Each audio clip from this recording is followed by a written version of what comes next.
이 판문점을 통해 기술한 북한군 병사의 오늘 오전 2차 수술이 일단 끝난 것 같습니다. 저희가 이제부터 하나하나 그 내용을 짚어볼 텐데 먼저 어제 국방부의 브리핑 내용부터 귀 기울여서 들어보시죠. 상처 부위, 총상을 입은 부위가 여러 군데라고 들었습니다. 그리고 그 내용이 팔꿈치와 어깨 등으로 제가 표현을 한 것입니다. 총알이 치명적인 급소를 강타하지 못하면 움직임에 제한을 주지 않습니다. 치명적인 급소 얘기를 했는데 저희가 오른쪽에 하나하나 준비한 게 있습니다. 같이 만나보시죠. 아직도 이 북한 병사에 대한 미스터리가 남아있습니다. 첫 번째, 아까 국방부 브리핑도 했지만 어깨, 복부, 다리 총으로 난사당했다는 표현이 적절할 정도인데 일단 대동맥을 비켜갔다는 얘기입니다. 김복준 교수님. 예. 대동맥을 맞으면 바로 즉사라는 얘기가 있었어요. 그러니까 이 배 안에 있는 여러 가지 장기 중에서 굵은 대동맥이 있답니다. 근데 현장에서 그 대동맥에 만약에 어떤 총격이 가해졌다면 그냥 바로 즉사할 수 있는 그런 상황인데 이분은 아마 천운인지 몰라도 아슬아슬하게 그 대동맥, 굵은 대동맥은 비껴갔다는 것이죠. 예. 그래서 현재 이제 생존 상태에 있는 건데 생존해야 되겠죠. 당연히 살려야 되겠지만은 이분이 지금 현재 다친 거는 다발성 총상 아니겠습니까? 40여 발을 쐈는데 지금 워낙 총에 많이 맞다 보니까 다 이 과다출혈이 있어가지고 저혈압 현상도 있고 아마 척추, 엉덩이뼈, 골절, 소장도 한 7군데나 좀 다쳤고요. 상당히 심각한 상태인 것 같은데 하여튼 다행인 거는 치명적 급소, 대동맥을 비껴갔다는 거 하나는 좀 안도할 수 있는 것 같습니다. 예, 김 교수님 그럼에도 불구하고 취재기자의 보도에 따르면 이제 불가피하게 오전에 2차 수술이 진행됐다는 건데 아직 몸속에 총알이 남아 있다는 거잖아요. 예, 이국종 교수님께서 이 총상 치료의 최고 권위자가 되지 않았습니까? 지난번에 우리 주월요 석해군 선장 그렇게 치료하시면서 워낙 아까 말씀하셨던 수많은 총상을 맞고 왔기 때문에 이 실탄을 다 빼면서까지 수술하면 그거 해는 도중에 사망할 가능성이 크기 때문에 소위 저는 의학용어는 잘 모르겠는데 신문 보니까 데미지 컨트롤이라고 나와 있더라고요. 예. 큰 손상이 컨트롤이라고 해가면서 일단 응급한 것부터 하고 현재 이것도 덮지 못하고 복귀한 상태를 투명 비닐로 해서 병균만 옮기지 않게 했다르지 않습니까?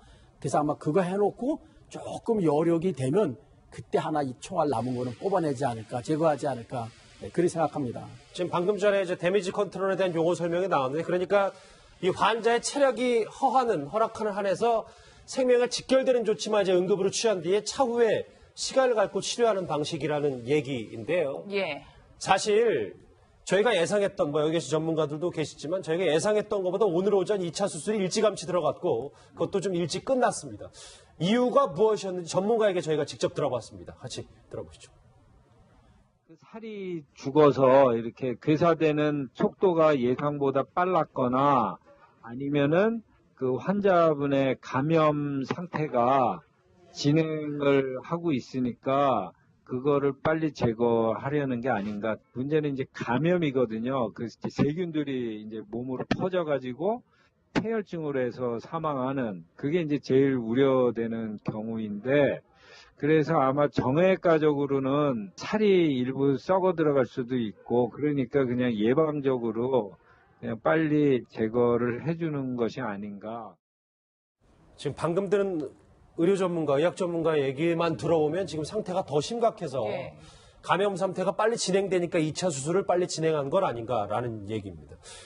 의학 전문가 얘기는 이 정도 들어도 될 것 같은데 김기호 교수님 그런데 민간 병원에 미군 헬기로 왔단 말이죠. 이게 국군 병원에는 이 중증 외상센터가 전혀 없는 겁니까? 이게 논란이 되고 있어서요. 사실 논란이 되고 문제 제기를 받아 마땅합니다. 왜냐하면 외상을 가장 많이 입을 수 있는 사람이 누구겠습니까? 우리 장병 아니겠습니까? 2015년에 목함지뢰 사건에도 다리가 잘라진 하사를 우리 국군 수도병원에 왔는데 결국 못하고 분당 서울대 병원에서 했거든요. 사실은 미국 얘기에서 그렇지만 대통령 같은 신분 병원 치료할 때 보안 문제가 중요하지 않습니까? 대통령 같은 분의 치료도 군 병원에서 담당한다 그러거든요.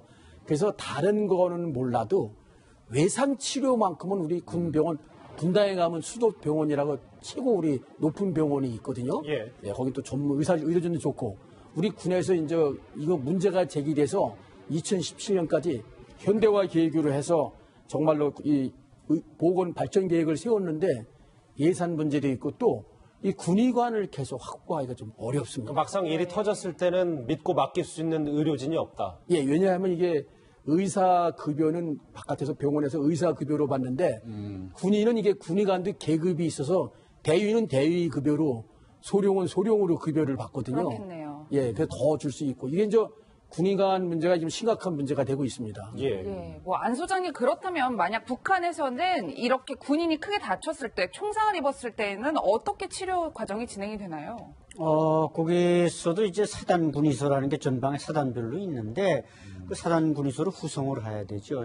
근데 뭐 병사들이나 이런 경우는 그냥 그 승용차로 근데 그게 승용차가 제때 오질 않아서 상당히 애를 많이 먹고 있고 조금 급수 있는 사람들은 이제 그 헬기가 나와서 실어 가는 경우가 있는데 북한 전선에서는 헬기를 거의 구경할 수가 없습니다. 왜냐하면 우리는 거의 뭐 수십 대가 다니는데 거긴 1년에 한 5대 뭐 이 정도로 쫓겨 다니죠.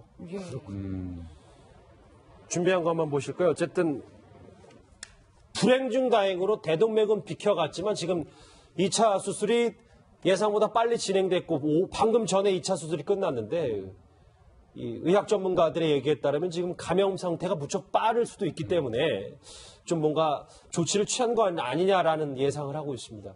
한 2시간 뒤면 뭐 이국정 교수가 직접 이것과 관련해서 브리핑을 한다니까 저희도 지켜보겠습니다. 사실 저희가 오늘 첫 번째 주제 핵심으로 삼은 내용은 바로 이겁니다.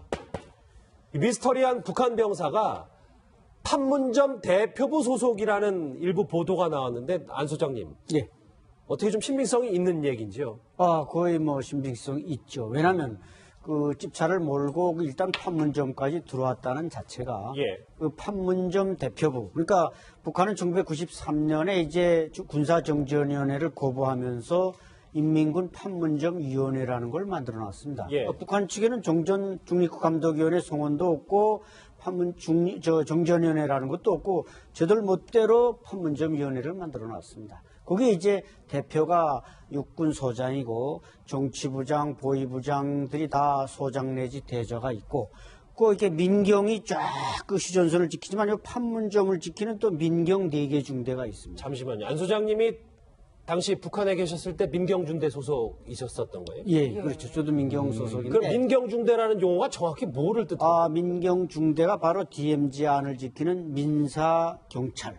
그러니까 우리는 민정경찰, 북한은 민사경찰. 제가 조금 보충 설명하면은 왜 GP라는 얘기 들어보셨어요? GP, GOP. GP를 우리는 아군은 DMZ 남쪽을 GP, GOP라고 부르는데 북한군은 민경초소라고 불러요. 민경대대라고 부르고. 그래서 거기 근무하는 사람들은 아주 엘리트들만 뽑아서 하고 다 선호해 전방으로 가려고. 왜냐면 전방이 따뜻하고 밥도 잘 먹고 배우도 좋으니까.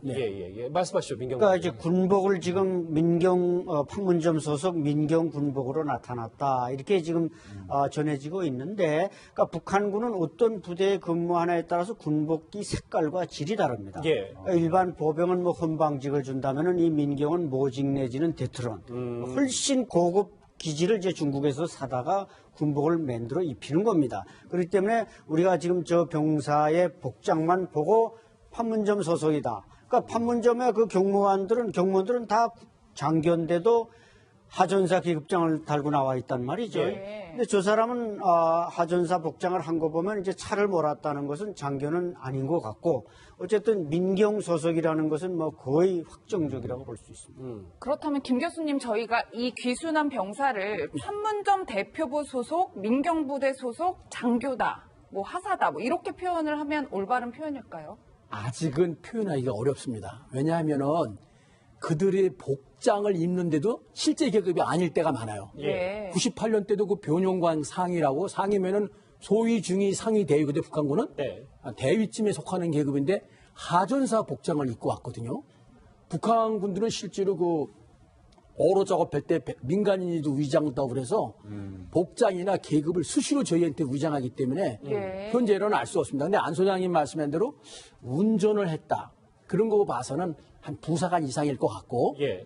혼자 이렇게 차를 몰고 올 정도 되면은 훔치지 않은다며야 병사는 아닐 것이다. 예. 네, 그런 생각은 듭니다. 자, 잠시만요. 안수양, 아까 저희가 화면으로 잠깐 지나갔지만 판문점에 있어서 경비를 쓰고 있는 북한군 병사들을 봤는데 네. 그런 이제 판문점에 있는 북한 소속 저런 사람들이 다 민정부대 출신. 저 지금 화면에 보시면 저분들이 저 사람들이 다 판문점 대표부에 있는 소속된 군인들인 거예요? 그렇죠. 저게 이제 판문점 위원회 소속 경무원들입니다. 경무원들인데 예. 별을 뭐 소위 내지 중이 달았는데 저 사람들이 이제 말고 또 하전사 계급장을 단 애들도 있는데 걔들도 다 군관이라는 거죠. 예. 그러니까 그 판문점 대표부 안에 4개 민경 중대가 있는데 거기 와서 병사생활 5년 하면 그다음에 강권종합 군관학교에 2년 보내줍니다. 그럼 7년이 되면 저렇게 소위 중위를 달고 저기나 근무 서다가 또 4년이 되면은 저 하전사 계급을 단 사람도 저게 강권군관학교를 졸업한 장교라. 저 지금 가운데 네, 카메라 들고 있는 사람 옆에 말하는 네, 거죠? 옆에 지금 이제 하전사 복자인데 저것도 장교고, 아. 저 하사로 지금 돼 있지만 저 사람은 한 중2쯤 되는 장교고, 장교로 4년 근무하면은 그 다음엔 후방에 어떤 좋은 보직에 예. 정치, 보위, 후방을 가리지 않고 포병을 가리지 않고 북한에 이제 자기 병렬로만 올라가지 않고 여러 가지로 올라간단 말이죠. 좋은데 보내주니까 저기에 근무하는 사람들은 상당히 특수한 신분을 지금 돌아가는 저 화면이 의미가 있네요. 그러니까 저기 보이는 저 하전사 계급 복장을 한 네. 그리고 이번에 해당 북한군 귀순 병사도 20대로 추정이 되기 때문에 저런 병사가 갑자기 난데없이 군용 지프차를 몰고 군사분계선 인근까지 내려와서 뛰어서 귀순함. 이해가 됐어요. 그러니까 이제 그 집차가 지금 몰고 오다 온 사람이 끈신지 아니면 저렇게 하전사를 근무하던 경무관이 그 차가 들어오니까 뭐 보급을 내 들어오니까 그 차를 몰고 이제 노물 내다가 그냥 그 도랑에 빠지는 바람에 차가 못 오고 그 찰나에 이제 총을 맞은 거 아닙니까? 예. 그렇기 때문에 그 계급장이나 복장 가지고 지금 장교다 아니다 구분하기는 어렵다는 거죠. 알겠습니다. 예, 뭐 안 소장님의 설명을 듣다 보면 뭐 출신 성분도 좋고요. 앞길이 굉장히 창창한 것으로 알려지고 있는데 그럼에도 불구하고 목숨을 건 귀순을 선택한 가장 큰 이유가 뭐라고 생각해야 될까요? 글쎄요, 아마 뭐 여러 가지가 있겠습니다만은 개인적인 이제 그 운전을 했다면은 상당히 자유주의를 많이 합니다. 북한의 운전수들은 뇌물도 날라야 되고 뭐 그래서 자유주의도 많이 하고 연애도 많이 하니까 예. 그게 이제 꼴려서 뭐 뭔가 심한 처벌을 받게 된 측면도 있고 또 최근에는 이제 뭐 김정은 참수다 뭐이다 해서 군사적 옵션이다 해서 북한 군인들이 상당히 그 좀 뭔가 공포심에 사로잡혀 있다는 예. 것입니다. 그러다 예. 보니까 이 전쟁 나면 죽을 것 같으니까 남쪽으로 가야 되겠다. 뭐 이런 결심을 했을 수도 있고 또 저기에 온 병사들은 경우 아버지가 다 평양의 인민무력성이나 총정치국이나 중앙당의 간부들입니다. 간부들이니까 아버지가 갑자기 숙청됐다. 그런 사람들이 상당히 많습니다. 그럼 그 사람들은 남쪽으로 넘어올 수밖에 없습니다. 자기도 수용소에 가야 되니까 그런 뭐 여러 가지 이유가 있을 수 있습니다. 김규 교수님, 저 하전사 중에 한 명, 그리고 뭐 예를 들면 예. 그 북한군 귀순 병사가 내려온 건데 저 정도면은 이제 남한의 문화 그리고 우리 쪽의 여러 가지 그 경제적 수준, 뭐 대북 방송 이런 거를 많이 접하면서 본인들도 어느 정도 이제 남한을 이해하는 능력들이 꽤 될 텐데 이제 그런 문제 때문에 내려왔다는 일각의 설도 있었어요. 저쪽에 근무하는 병사들은 특히 더 많이 알죠. 예. 많이 쳐다봐서 알고 있고 또 대북 방송을 들어서 알고 있고 또 이제 뭐 탈북민들도 많다 보니까 가족들을 통해서 남한 체제가 우월하다는 거 알고 지금 안 소장님이 좋은 말씀하시는데 또 북한 체제에 대한 여러 가지 그 불만 같은 거 또 한 가지 이제 생각해 볼 수 있는 것은 예. 아마 어떤 문제가 있었지 않았을까 하는 이제 여러 가지 불만이 누적되고 우리 체제를 월경한 거 있었는데 결정적으로 우리가 그 트리거라는 용어를 쓰는데 결정적으로 결심을 하게 된 어떤 요인이 문제를 갖던 야기했던 우리가 모르는 뭐가 있어서 그게 결정적으로 실행하게 되지 않았을까 하는 그런 추정도 가능합니다. 알겠습니다. 이해가 좀 됐어요. 오른쪽에 준비한 거 한번 더 보시겠습니다. 일단 뭐 안 소장님께서 직접 그 현장에서 근무를 하셨기 때문에 하전사 복장 민경부대 출신이니까 판문점 대표부 소속일 가능성이 크다라고 말씀하셨어요. 근데 저는 이 부분도 또 짚어봐야 될 것 같습니다. 비번 때 탈출 계획. 예, 안 소장님 사실 이번 귀순이 매우 계획적이다 이런 분석이 참 많은 게 이 귀순한 병사가 비무장이었다고 하더라고요. 네. 그렇다 하면 비번이었다. 곧 쉬는 날이었다. 쉬는 날 귀순을 계획한 거다. 뭐 이런 얘기들이 있어요.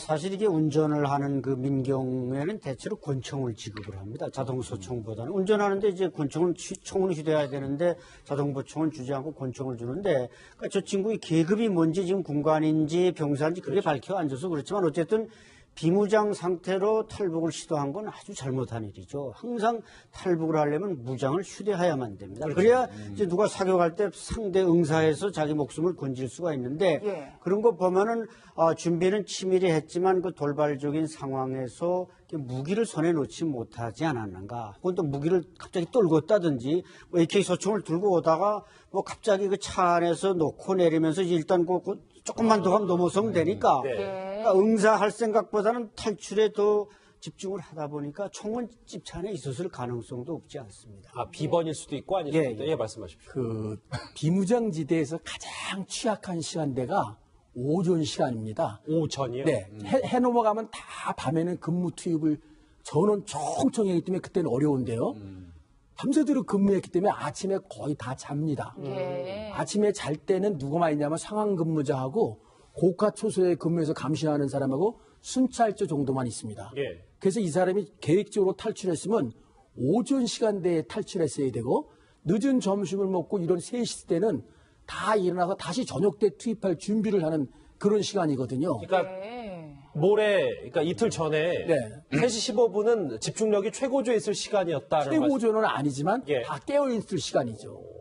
그러니까 아마 추격조도 금방 따라온 것 같아요. 예. 예. 그러면 얘기인즉슨 계획이 많이 안 된 거잖아요. 본인도 무장도 안 됐을 뿐더러 오후 3시 15분이면 그렇게 이 느슨한 시간이 아니라는 얘기잖아요. 지금 김 교수님 얘기는. 그렇죠. 그런데 이제 이 친구가 그 차를 끌고 들어왔는데 지금 차종이 간부용 찝차인지 아니면 보급물자를 나는 나형차라는 게 있습니다. 거기 민경 한 개 중대당 한 대씩 있는데, 그러니까 차종을 지금 우리가 모르기 때문에 말할 수 없지만 간부용 승용차라면은 그때 간부가 그 판문점 본부 개성 시내에서 여기까지 나올 때 이제 간부를 싣고 와서 간부가 회의 들어간 짬에 이제 탈출을 시도했을 거고, 예. 나형차에서 무슨 그 식료품 뭐 식용유나 무슨 뭐 야채나 이걸 싣고 와서 그 판문점 경비 부대에다 부려줬다면은 그 시간이 아마 아침에서 또 나오는 시간이었기 때문에 김 교수님 말씀하신 그 골든 타임은 자기가 초이스할 수 없었다는 얘기죠. 어쩔 수 없이 불가피했다는 것이죠. 예, 뭐 안 소장님 사실 저희 쪽에서는 이분에 대한 신상이 파악이 전혀 안 되고 있지만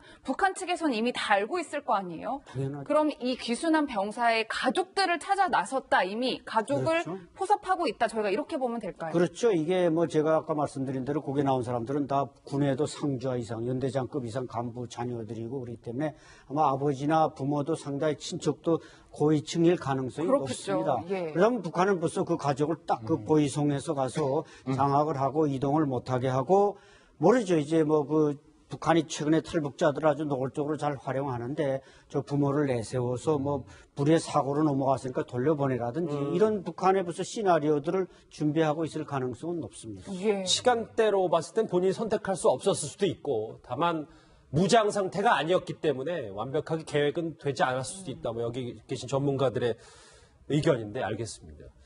그런데 지금 가장 큰 논란이 되고 있는 것은 귀순 과정에서 우리 군의 대응은 정말 적절했는가 이 얘기입니다. 논란이 되고 있는 문제가 있어서 송영무 국방장관의 목소리 한번 들어보시죠. 북한군 40발이 발사했는데 그것이 최종적으로 피탄된 것이 우리 쪽 맞죠? 저희 쪽에도 맞은 것으로 추정을 합니다. 여기에 대해서 우리는 아무 대응을 하지 못하고 있는 이 상황에 대해서 저는 묻고 있는 것입니다. 예, 잘 이것이 묻습니다. 지극히 정상적인 상황입니까? 정상적이지 않죠. 어떻게 해야 옳습니까? 더 크게 상황이 번졌을 텐데 그런 걸 막아가면서 상황 판단은 그 추병으로서도 잘했다고 아니, 그러면 생각합니다.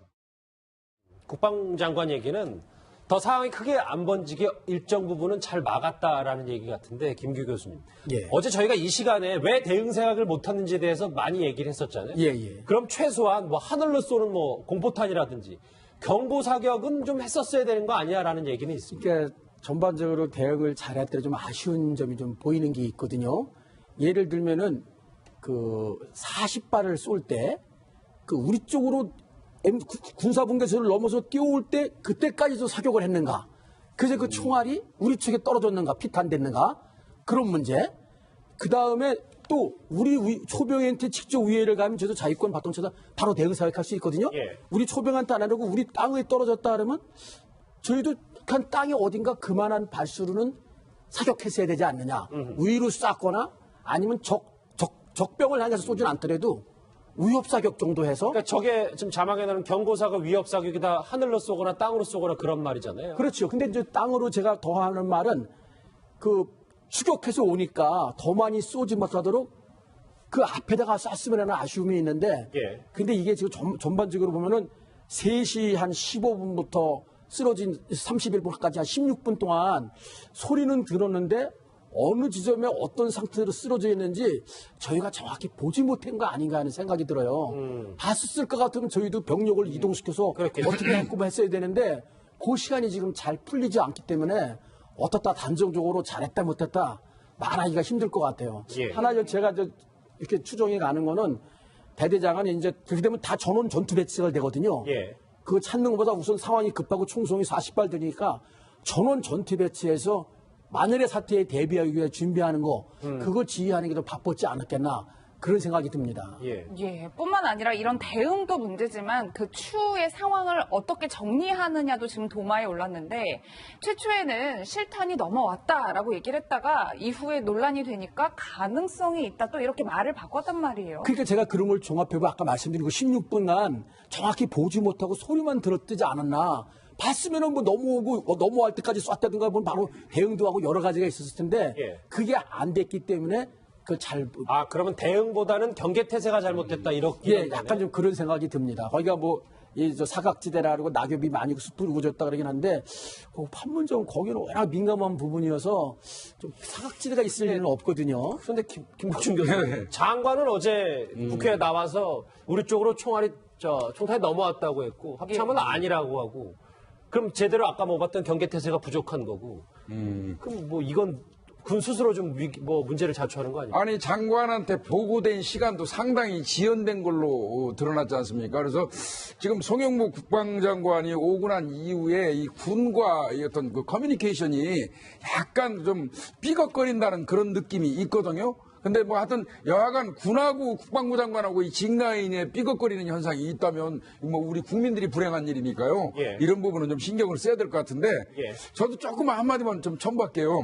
사실은 이쪽 그 JS 이쪽 그 지역이 사실은 유엔사 교전 수칙이 적용되는 곳이에요. 그렇죠. 예. 어떻게 보면 한국군 교전 수칙이 적용되는 데가 아니기 때문에 우리가 응사하고 어무 안 했다 이거 하는 것도 사실은 규정을 바꿀 필요도 있거든요.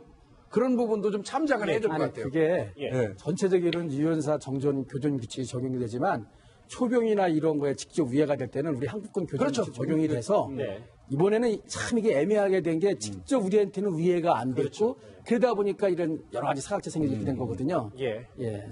알겠습니다. 어찌됐건 뭐 우리 군의 대응에 대해서는 계속 문제 제기가 있는데 오늘 오전 2차 수술이 끝났다는 북한군 이 규순병사의 얘기도 한번 같이 짚어봤습니다. 북한 전문가, 군사 전문가 김기호 교수, 우리 완차일 소장님은 여기서 인사를 드리겠습니다. 고맙습니다. 그럼 우리는 거의 뭐 수십 대가 다니는데 거긴 1년에 한 5대 뭐 이 정도로 쫓겨 다니죠. 예. 준비한 거 한번 보실까요? 어쨌든 불행 중 다행으로 대동맥은 비켜갔지만 지금 2차 수술이 예상보다 빨리 진행됐고 방금 전에 2차 수술이 끝났는데 이 의학 전문가들의 얘기에 따르면 지금 감염 상태가 무척 빠를 수도 있기 때문에 좀 뭔가 조치를 취한 거 아니냐라는 예상을 하고 있습니다. 한 2시간 뒤면 뭐 이국정 교수가 직접 이것과 관련해서 브리핑을 한다니까 저희도 지켜보겠습니다. 사실 저희가 오늘 첫 번째 주제 핵심으로 삼은 내용은 바로 이겁니다. 미스터리한 북한 병사가 판문점 대표부 소속이라는 일부 보도가 나왔는데 안 소장님. 예. 어떻게 좀 신빙성이 있는 얘기인지요? 거의 뭐 신빙성이 있죠. 왜냐하면 그 집차를 몰고 일단 판문점까지 들어왔다는 자체가 예. 그 판문점 대표부. 그러니까 북한은 1993년에 이제 군사정전위원회를 거부하면서 인민군 판문점위원회라는 걸 만들어 놨습니다. 예. 북한 측에는 종전 중립국감독위원회 송원도 없고 정전위원회라는 것도 없고 저들 멋대로 판문점위원회를 만들어 놨습니다. 거기에 이제 대표가 육군 소장이고 정치부장, 보위부장들이 다 소장 내지 대저가 있고 그 이렇게 민경이 쫙 그 휴전선을 지키지만 이 판문점을 지키는 또 민경 4개 중대가 있습니다. 잠시만요. 안 소장님이 당시 북한에 계셨을 때 민경중대 소속이셨었던 거예요? 예, 그렇죠. 저도 민경 소속인데. 그럼 민경중대라는 용어가 정확히 뭐를 뜻하는 민경중대가 바로 DMZ 안을 지키는 민사경찰. 그러니까 우리는 민정경찰, 민정경찰. 북한은 민사경찰. 제가 조금 보충 설명하면은 예. 왜 GP라는 얘기 들어보셨어요? 그렇죠. GP, GOP. GOP, GP를 우리는 아군은 DMZ 남쪽을 GP, GOP라고 부르는데 그렇죠. 북한군은 민경초소라고 불러요. 예. 예, 예, 이 이국종 교수님께서 이 총상 치료의 최고 권위자가 되지 않았습니까? 지난번에 그 우리 주월요 석해군 선장 그렇게 치료하시면서 워낙 아까 말씀하셨던 수많은 총상을 맞고 왔기 때문에 이 실탄을 다 빼면서까지 수술하면 그거 해는 도중에 사망할 가능성이 크기 때문에 소위 저는 의학용어는 잘 모르겠는데 신문 보니까 데미지 컨트롤이라고 나와 있더라고요. 예. 큰 손상이 컨트롤하려고 해가면서 일단 응급한 것부터 하고 현재 이것도 덮지 못하고 복귀한 상태를 투명 비닐로 해서 병균만 옮기지 않게 했다르지 않습니까? 그래서 아마 그거 해놓고 조금 여력이 되면 그때 하나 이 총알 남은 거는 뽑아내지 않을까, 제거하지 않을까, 네, 그렇게 생각합니다. 지금 방금 전에 이제 데미지 컨트롤에 대한 용어 설명이 나왔는데 그러니까 이 환자의 체력이 허락하는 한에서 생명을 직결되는 조치만 이제 응급으로 취한 뒤에 차후에 시간을 갖고 치료하는 방식이라는 얘기인데요. 예. 사실 저희가 예상했던 여기 계신 전문가들도 계시지만 저희가 예상했던 것보다 오늘 오전 2차 수술이 일찌감치 들어갔고 그것도 좀 일찍 끝났습니다. 이유가 무엇이었는지 전문가에게 저희가 직접 들어봤습니다. 같이 들어보시죠. 그 살이 죽어서 이렇게 괴사되는 속도가 예상보다 빨랐거나 아니면은 그 환자분의 감염 상태가 진행을 하고 있으니까 그거를 빨리 제거하려는 게 아닌가. 문제는 이제 감염이거든요. 그 세균들이 이제 몸으로 퍼져가지고 폐혈증으로 해서 사망하는 그게 이제 제일 우려되는 경우인데 그래서 아마 정외과적으로는 살이 일부 썩어 들어갈 수도 있고 그러니까 그냥 예방적으로 그냥 빨리 제거를 해주는 것이 아닌가. 지금 방금 들은 의료 전문가, 의학 전문가 얘기만 들어보면 지금 상태가 더 심각해서 예. 감염 상태가 빨리 진행되니까 2차 수술을 빨리 진행한 건 아닌가라는 얘기입니다. 의학 전문가 얘기는 이 정도 들어도 될 것 같은데 김기호 교수님 그런데 네. 민간병원에 미군 헬기로 왔단 말이죠. 이게 국군병원에는 이 중증 외상센터가 전혀 없는 겁니까? 이게 논란이 되고 있어서요. 이 사실 그 논란이 되고 문제 제기를 받아 마땅합니다. 왜냐하면 그 외상을 가장 많이 입을 수 있는 사람이 누구겠습니까? 우리 장병 아니겠습니까? 2015년에 목함지뢰 사건에도 다리가 잘라진 그 하사를 우리 국군 수도병원에 왔는데 결국 못하고 분당 서울대병원에서 했거든요. 예. 사실은 미국 얘기해서 그렇지만 대통령 같은 신분 병원 치료할 때 보안 문제가 중요하지 않습니까? 대통령 같은 분의 치료도 군 병원에서 담당한다 그러거든요. 그래서 다른 거는 몰라도 외상 치료만큼은 우리 군 병원 분당에 가면 수도병원이라고 최고 우리 높은 병원이 있거든요. 예. 예, 거기 또 전문 의료진도 좋고 우리 군에서 이제 이거 문제가 제기돼서 2017년까지 현대화 계획으로 해서 정말로 이 보건 발전 계획을 세웠는데 예산 문제도 있고 또 이 군의관을 계속 확보하기가 좀 어렵습니다. 막상 일이 터졌을 때는 믿고 맡길 수 있는 의료진이 없다. 예, 왜냐하면 이게 의사 급여는 바깥에서 병원에서 의사 급여로 받는데 군인은 이게 군의관도 계급이 있어서 대위는 대위 급여로 소령은 소령으로 급여를 받거든요. 그렇겠네요. 예, 그래서 더 줄 수 있고 이게 이제 군의관 문제가 지금 심각한 문제가 되고 있습니다. 예. 예, 안 소장님 그렇다면 만약 북한에서는 이렇게 군인이 크게 다쳤을 때 총상을 입었을 때는 어떻게 치료 과정이 진행이 되나요? 거기서도 이제 사단 군의소라는 게 전방에 사단별로 있는데 그 사단 군의소를 후송을 해야 되죠. 근데 병사들이나 이런 경우는 그냥 그 승용차로 근데 그게 승용차가 제때 오질 않아서 상당히 애를 많이 먹고 있고 예. 조금 급수 있는 사람들은 이제 그 헬기가 나와서 실어 가는 경우가 있는데 북한 전선에서는 헬기를 거의 구경할 수가 없습니다. 민경대대라고 부르고 그래서 거기 근무하는 사람들은 아직 엘리트들만 뽑아서 하고 다 선호해 전방으로 가려고. 왜냐면 전방이 따뜻하고 밥도 잘 먹고 알겠습니다. 배우도 좋으니까. 네. 예. 말씀하시죠, 민경. 그러니까 이제 군복을 지금 민경 판문점 소속 민경 군복으로 나타났다 이렇게 지금 전해지고 있는데, 그러니까 북한군은 어떤 부대에 근무하냐에 따라서 군복기 색깔과 질이 다릅니다. 예. 그러니까 일반 보병은 뭐 헌방직을 준다면은 이 민경은 모직 내지는 대트론, 훨씬 고급 기지를 이제 중국에서 사다가 군복을 만들어 입히는 겁니다. 그렇기 때문에 우리가 지금 저 병사의 복장만 보고 판문점 소속이다. 그러니까 판문점의 그 경무원들은 다 장교인데도 하전사 계급장을 달고 나와 있단 말이죠. 네. 근데 저 사람은 하전사 복장을 한 거 보면 이제 차를 몰았다는 것은 장교는 아닌 것 같고, 어쨌든 민경 소속이라는 것은 뭐 거의 확정적이라고 볼 수 있습니다. 그렇다면 김 교수님, 저희가 이 귀순한 병사를 판문점 대표부 소속, 민경부대 소속, 장교다, 뭐 하사다, 뭐 이렇게 표현을 하면 올바른 표현일까요? 아직은 표현하기가 어렵습니다. 왜냐하면은 그들의 복장을 입는데도 실제 계급이 아닐 때가 많아요. 예. 98년 때도 그 변용관 상이라고, 상이면은 소위 중위 상위 대위거든 북한군은. 네. 대위쯤에 속하는 계급인데 하전사 복장을 입고 왔거든요.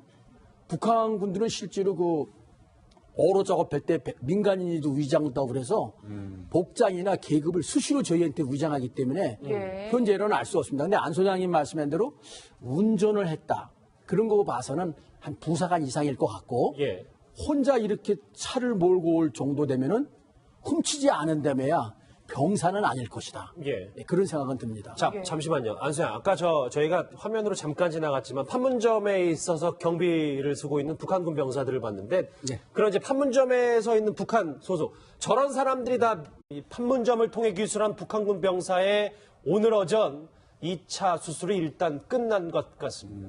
저희가 이제부터 하나하나 그 내용을 짚어볼 텐데, 먼저 어제 국방부의 브리핑 내용부터 귀 기울여서 들어보시죠. 상처 부위, 총상을 입은 부위가 여러 군데라고 들었습니다. 그리고 그 내용이 팔꿈치와 어깨 등으로 제가 표현을 한 것입니다. 총알이 치명적인 급소를 강타하지 못하면 움직임에 제한을 주지 않습니다. 치명적인 급소 얘기를 했는데 저희가 오른쪽에 하나하나 준비한 게 있습니다. 같이 만나보시죠. 아직도 이 북한 병사에 대한 미스터리가 남아 있습니다. 첫 번째, 아까 뭐 국방부 브리핑도 했지만 어깨, 복부, 다리 총으로 난사당했다는 표현이 적절할 정도인데, 일단 대동맥을 비켜갔다는 얘기입니다. 저 김복준 교수님. 예. 대동맥을 맞으면 바로 즉사라는 얘기가 있었어요. 그러니까 이 배 안에 있는 여러 가지 장기 중에서 굵은 대동맥이 있답니다.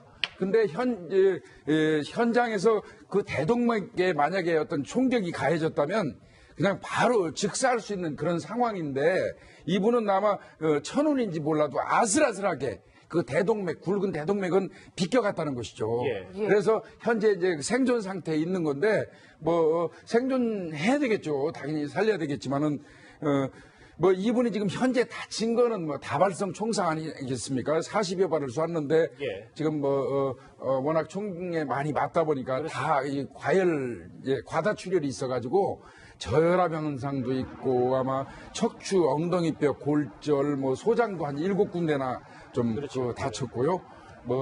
상당히 심각한 상태인 것 같은데, 하여튼 다행인 거는 치명적 급소, 대동맥을 비껴갔다는 거 하나는 좀 안도할 수 있는 것 같습니다. 예, 김 교수님, 그럼에도 불구하고 취재기자의 보도에 따르면 이제 불가피하게 오전에 2차 수술이 진행됐다는 건데, 아직 몸속에 총알이 남아 있다는 거잖아요.